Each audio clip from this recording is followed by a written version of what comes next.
לכם.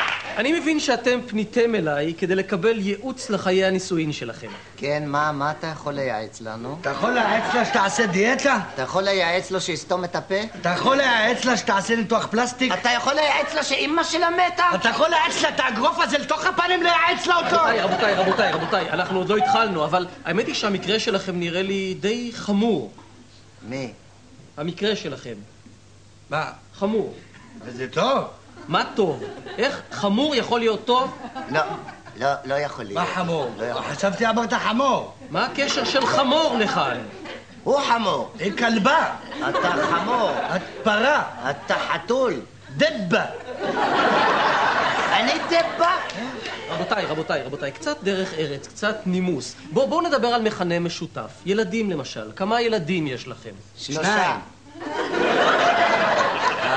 הפוזל הוא גם שלנו? לא, של מי? 3 ילדים. יפה, 3 ילדים. ובכן, ילדים. הילדים הם פרי אהבה, נכון? תוצר משותף. הוכחה לשיתוף. מי? הילדים שלכם. מה הם? הוכחה לכך שאתם מסוגלים לאהוב זה את זו. מי את מי? הוא אותך ואת אותו.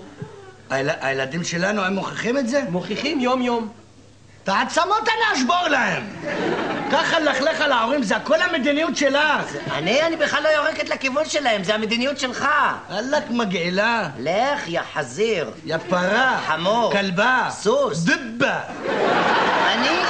אני דבה?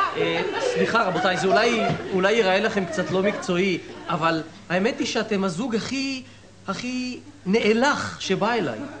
וזה טוב. איך טוב? נאלח יכול להיות טוב? לא יכול להיות טוב, לא יכול להיות. מי זוג נאלח? אנחנו שנינו זוג נאלח או רק הוא זוג נאלח? זוג, אני אמרתי זוג, אני אמרתי פרט? לא, הוא לא אמר פרט, לא אמר. אז מה אתה יכול לייעץ לנו? כלום. זה יעזור?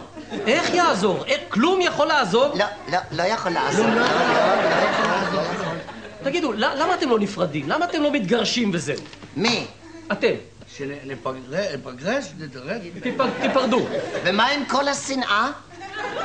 מה זאת אומרת? השנאה שיצרנו במשך שנים לאלתר.